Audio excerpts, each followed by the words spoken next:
Screw you, you Nazi! Don't take camera! I break your camera, don't take picture! We killed Jesus, we're proud of it!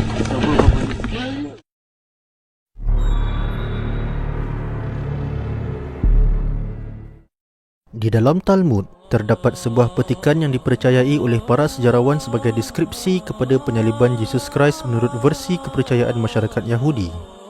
Dinyatakan dalam Masekhet Sanhedrin 43a. Pada malam Paskah, mereka menggantung mayat Yesus orang Nazaret setelah mereka membunuhnya dengan cara merejam dengan batu, dan pengumuman telah dibuat untuk beliau selama 40 hari sebelum itu, dengan dinyatakan kepada umum bahawa Yesus orang Nazaret akan direjam dengan batu kerana dia mengamalkan sihir, menghasut orang untuk menyembah berhala dan menyesatkan orang-orang Israel. Sesiapa yang mengetahui alasan untuk membebaskannya harus tampil dan membela bagi pihaknya, dan pengadilan tidak menemukan alasan untuk membebaskannya, dan oleh itu mereka merejamnya dengan batu dan menggantung mayatnya pada malam Paskah. Deskripsi Talmud ini berasal daripada tradisi lisan yang tidak direkodkan secara tersusun agama Yahudi yang disebutkan sebagai Baraita, di mana yang demikian itu bermaksud ia adalah merupakan tradisi lisan agama Yahudi daripada tempoh masa antara kurun pertama Masihi sehingga kepada awal kurun ketiga Masihi, zaman Tanaim, yang tidak dihimpunkan ke dalam Mishnah.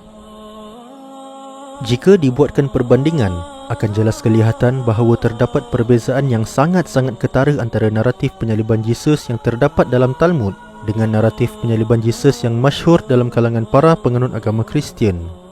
Sebagai pemisalan, naratif penyaliban Yesus daripada Talmud menyatakan bahawa Yesus telah terlebih dahulu mati sebelum daripada jasad yang digantungkan, yakni disalib, kerana telah direjam dengan batu sebelumnya. Perkara ini sangatlah berbeza dengan naratif gospel Kristian yang menyatakan bahawa Yesus masih lagi hidup ketika mula disalibkan, yakni dipaku dan digantung di kayu palang, dan dikatakan hanya mati selang beberapa jam kemudian dalam keadaan terpaku serta tergantung di kayu palang.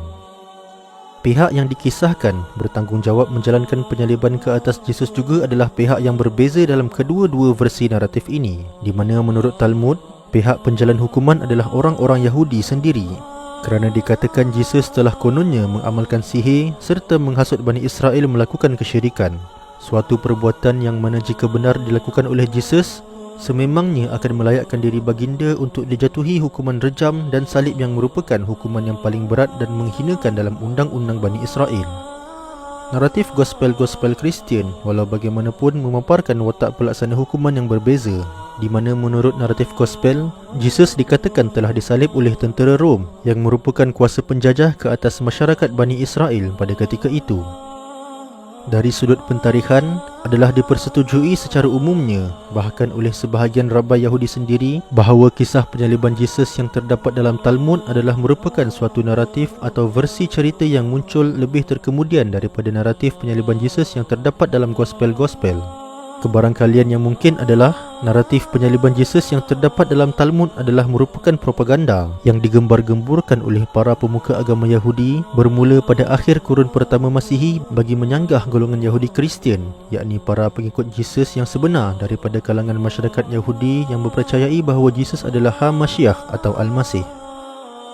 Hal ini adalah kerana Ha-Mashiach atau Al-Masih tidak sepatutnya boleh direjam dan disalib menurut undang-undang Bani Israel, kerana hal yang demikian hanya akan memperlihatkan bahawa individu berkenaan adalah seorang manusia yang dilaknat Tuhan, yang sekaligus memustahilkan pangkat Ha-Mashiach pada dirinya, iaitu pemimpin yang dipercayai masyarakat Yahudi bakal diutuskan oleh Tuhan untuk memimpin mereka.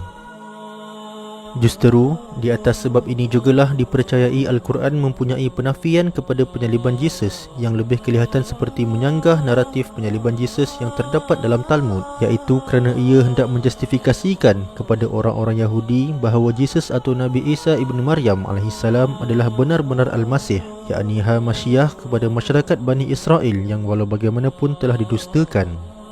Firman Allah dalam Al-Quran yang bermaksud, dan juga disebabkan dakwaan mereka, sesungguhnya kami telah membunuh Al-Masih Isa ibn Maryam utusan Allah, padahal mereka tidak membunuhnya dan tidak pula menyalibnya, yakni memaku dan membiarkannya tergantung di kayu.